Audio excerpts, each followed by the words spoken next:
আসসালামু আলাইকুম। সবাইকে ঈদের অগ্রিম শুভেচ্ছা। ঈদ মোবারক।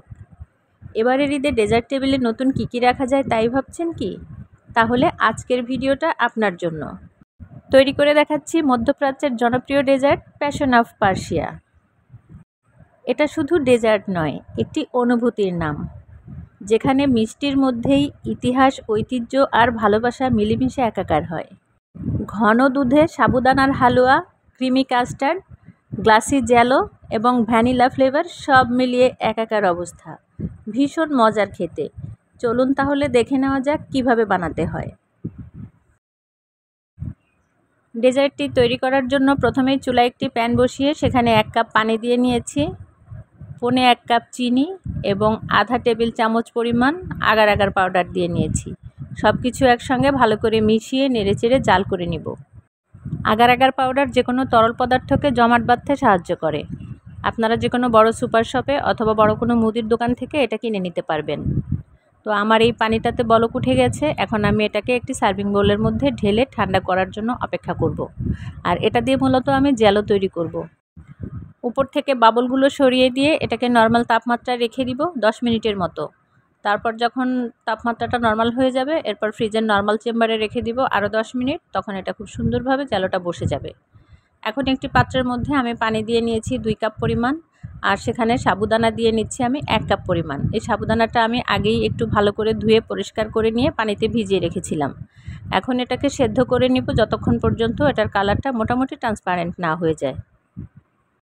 ভিজিয়ে রাখার ফলে সাবুদানাগুলো কিন্তু ফুলে অনেকটা বড় বড় হয়ে গেছে এবং এগুলো এখন খুব দ্রুত সেদ্ধ হয়ে যাবে। মোটামুটি যখন 80% সাবুদানার কালারটা চেঞ্জ হয়ে যাবে এবং কিছুটা সাদা থাকবে, ওই পর্যায়ে আমি এখানে দিয়ে নিচ্ছি 2 কাপ পরিমাণ একদম গাঢ় করে জাল দেওয়া দুধ। আর এই দুধটা জাল দেওয়ার পরে যে সরটা উঠেছে সেটাও আমি এর সঙ্গে দিয়ে নিচ্ছি। 1 কাপ পরিমাণ চিনি দিয়ে নিচ্ছি এবং স্বাদ মতো লবণ ব্যবহার করব। চিনির পরিমাণটা আপনারা আপনাদের টেস্ট বুঝে ব্যবহার করবেন। যেহেতু আমি এখানে অনেক বেশি করে তৈরি করছি, সেজন্য আমার এখানে 1 কাপ চিনিতে পারফেক্ট মিষ্টি হবে, না অনেক বেশি না অনেক কম। ফ্লেভারের জন্য এখন আমি 1 চা চামচ পরিমাণ ভ্যানিলা এসেন্স দিয়ে নিচ্ছি।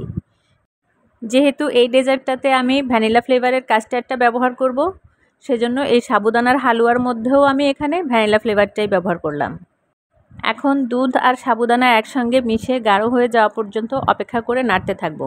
নাড়া কিন্তু বন্ধ করা যাবে না, তাহলে এটা তলানিতে লেগে যাবে এবং দলাও পেকে যেতে পারে। অনবরত নেড়েচেড়ে মোটামুটি ঘন হয়ে আসার পর এটার রিচনেসটাকে আরও এনহ্যান্স করার জন্য আমি এখানে দিয়ে নিয়েছি 1/4 কাপ গুঁড়া দুধ। এটা অপশনাল, আপনি চাইলে স্কিপও করতে পারবেন। প্রথম অবস্থায় দেখে মনে হচ্ছে অনেকটা দলা পেকে গিয়েছে, কিন্তু কোনো ব্যাপার না। এটাকে নেড়েচেড়ে নিয়ে জাল করতে করতে এই দলাগুলো একদমই মিলিয়ে যাবে। এই সাবুদানার হালুয়াটা রান্না করার সময় কিন্তু চুলার আঁচ কখনোই বাড়ানো যাবে না, একদম সেম আঁচে রেখেই এটাকে রান্না করে নিতে হবে। চুলার আঁচ বাড়িয়ে এবং নাড়াচাড়া কিছুটা বন্ধ করলেই কিন্তু এটা তলানিতে লেগে যাবে, আর পুড়ে যাওয়ার পর কিন্তু পুরো খাবারটার টেস্টই নষ্ট হয়ে যেতে পারে। তো সেজন্য খুব খেয়াল রেখেই আমি নেড়েচেড়ে এগুলোকে একদম ঘন করে জাল করে নিয়েছি। এখন এই হালুয়ার পাত্রটাকে এক সাইডে ঢেকে রেখে দিয়ে আমি আমার জ্যালোটা দেখে নিচ্ছি। জ্যালোটা কিন্তু একদমই প্রপারলি সেট হয়ে গেছে। এখন একটি নাইফের সাহায্যে আমি এগুলোকে একটু কেটে তুলে নেব।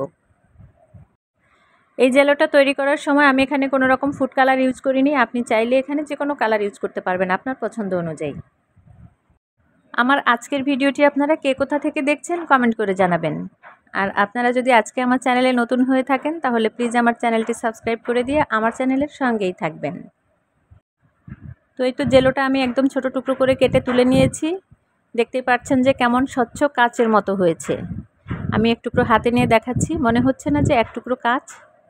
তো যাই হোক, এখন আমি এই জেলোগুলোকে আগে থেকে সেই রান্না করে নেওয়া সাবুদানার হালুয়ার মধ্যে ঢেলে দিয়ে দিচ্ছি। নেড়েচেড়ে জেলোগুলোকে হালুয়ার সঙ্গে মিলিয়ে নিচ্ছি। এ পর্যায়ে কিন্তু চুলার ফ্লেমটা বন্ধ রাখতে হবে, কারণ চুলা যদি অন থাকে তাহলে কিন্তু এই গরম ভাপে জেলোগুলো এই সাবুদানার হালুয়ার মধ্যেই কিন্তু গলে যাবে। যাই হোক, এখন আমার সাবুদানার হালুয়াটা একদমই রেডি। আমি যে বাটিগুলোর মধ্যে ডেজার্টটা সার্ভ করব সেই বাটিগুলোর মধ্যেই এখন হালুয়াটা তুলে নিয়ে নিচ্ছি।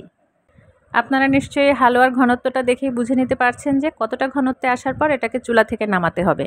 আর চুলা থেকে নামিয়ে কিন্তু এটাকে গরম গরমই বাটিতে ঢেলে নিতে হবে, তা না হলে এটা হাঁড়িতে থাকা অবস্থায় গরম হাঁড়িতেই কিন্তু জমাট বসে যাবে। এই হালুয়াগুলো ঢেলে নেওয়া হয়ে গেছে। এখন আমি এগুলোকে রুম টেম্পারেচারে আসার জন্য রেখে দিব, আর এই ফাঁকে পরবর্তী প্রসেসে চলে যাই। একটি প্যানে আমি আধা লিটার পরিমাণ গরুর লিকুইড দুধ দিয়ে নিয়েছি, আর কাস্টার্ড পাউডার দিয়েছি 1 টেবিল চামচ পরিমাণ, হাফ কাপ দিয়েছি চিনি, আর স্বাদমতো লবণ দিয়ে এখন এগুলোকে নেড়ে চেড়ে ভালো করে মিশিয়ে নিব। 1 চা চামচ পরিমাণ ভ্যানিলা এসেন্স দিয়ে নিয়েছি এবং সামান্য একটু ইয়েলো ফুড কালার দিয়ে নিয়েছি, কালারটা একটু এনহ্যান্স করার জন্য। আমি যদিও এখানে ভ্যানিলা ফ্লেভারের কাস্টার্ডটাই ব্যবহার করেছি, তবুও সেই ফ্লেভারটাকে আরেকটু এনহ্যান্স করার জন্য আমি এখানে কিছুটা ভ্যানিলা এসেন্সও অ্যাড করলাম। চুলাটা এবার ধরিয়ে দিয়েছি, অনবরত নেড়েচেড়ে এটাকে ঘন করে নেওয়া পর্যন্ত রান্না করতে হবে। নাড়া কিন্তু বন্ধ করা যাবে না, তাহলে এটাও যেহেতু কাস্টার্ড পাউডার অ্যাড করা হয়েছে তলানিতে লেগে যাবে অথবা পুড়ে যেতে পারে। তো অনবরত নেড়েচেড়ে কাস্টার্ডের ঘনত্বটা যখন এ পর্যায়ে চলে আসবে তখন কিন্তু আমি চুলার ফ্লেমটা বন্ধ করে দিয়েছি। এর মধ্যেই কিন্তু আমার আগে থেকে করে রাখা সেই সাবুদানার হালুয়াটা মোটামুটি রুম টেম্পারেচারে চলে এসেছে। এখন ওপর দিয়ে আমি কাস্টার্ডের লেয়ারটা দিয়ে নিচ্ছি। সবগুলো বাটিতেই যেটুকু অংশ ফাঁকা আছে পুরোটাই ভর্তি করে দিয়ে নিব। আপনি যদি এই ডেজার্টটাকে একসঙ্গে একটি বড় সার্ভিং বোলের মধ্যে সার্ভ করে নিয়ে তারপর পরিবেশন করতে যান তাহলে কিন্তু এটা দেখতে খুব একটা সুন্দর হবে না। আর এভাবে যদি আলাদা আলাদা করে ছোট ছোট যে বাটিগুলোতে আপনি মেহমানদের সামনে পরিবেশন করতে চাচ্ছেন সেই বাটিগুলোতেই আগে থেকেই সার্ভ করে নেন এবং সেটার মধ্যেই জমাট বসে যায়, তাহলে কিন্তু এটা দেখতে অসাধারণ। আমি কিন্তু কাস্টার্ডের লেয়ারটা দেওয়ার পরে এর উপর দিয়ে কিছুটা পেস্তা বাদাম আর কিশমিশ দিয়ে গার্নিশ করে নিয়েছি। দেখুন দেখতেই কতটা ইয়াম্মি লাগছে, আর এটা খেতে যে কেমন হবে সেটা আপনি একবার না বানিয়ে খেলে আন্দাজ করতে পারবেন না। ওপরে ভ্যানিলা ফ্লেভারের ক্রিমি কাস্টার্ড আর তার নিচে ঘন দুধের তৈরি সাবুদানার হালুয়া, আর প্রতিটি চামচেই যখন ক্রাশ করা পেস্তা বাদাম দাঁতের নিচে পড়বে তখন ফিলটা কেমন হবে একটু আন্দাজ করেন তো। এটা মূলত ইরানের একটি প্রাচীন অত্যন্ত জনপ্রিয় ঐতিহ্যবাহী ডেজার্ট। যে কোনো সাংস্কৃতিক প্রোগ্রামে বা উৎসব আয়োজনে এই ডেজার্টটা সার্ভ করা হয়। আপনি যদি ঈদের দিন আপনার ডেজার্ট টেবিলে এরকম রাজকীয় দেখতে একটি ডেজার্ট রাখেন তাহলে সবার আগ্রহ কিন্তু এই দিকেই থাকবে এবং খুবই আগ্রহ করেই কিন্তু সবাই এটাই খাবে। অবশ্যই বাসায় একবার ট্রাই করার অনুরোধ রইল। তো আমার এই আজকের মধ্যপ্রাচ্যের অত্যন্ত জনপ্রিয় একটি ডেজার্ট প্যাশন অফ পার্সিয়ার রেসিপিটি আপনাদের কাছে কেমন লেগেছে কমেন্ট করে জানাবেন। যদি ভালো লেগে থাকে তাহলে একটি লাইক দিবেন এবং আমার চ্যানেলটি সাবস্ক্রাইব করে আমার চ্যানেলের সঙ্গেই থাকবেন। পরবর্তীতে আবারও এরকম নতুন কোনো ইউনিক রেসিপি নিয়ে হাজির হয়ে যাব। ততক্ষণ পর্যন্ত সবাই অনেক অনেক ভালো থাকবেন, সুস্থ থাকবেন, নিরাপদে থাকবেন। সবাইকে আবারও ঈদের শুভেচ্ছা। ঈদ মোবারক।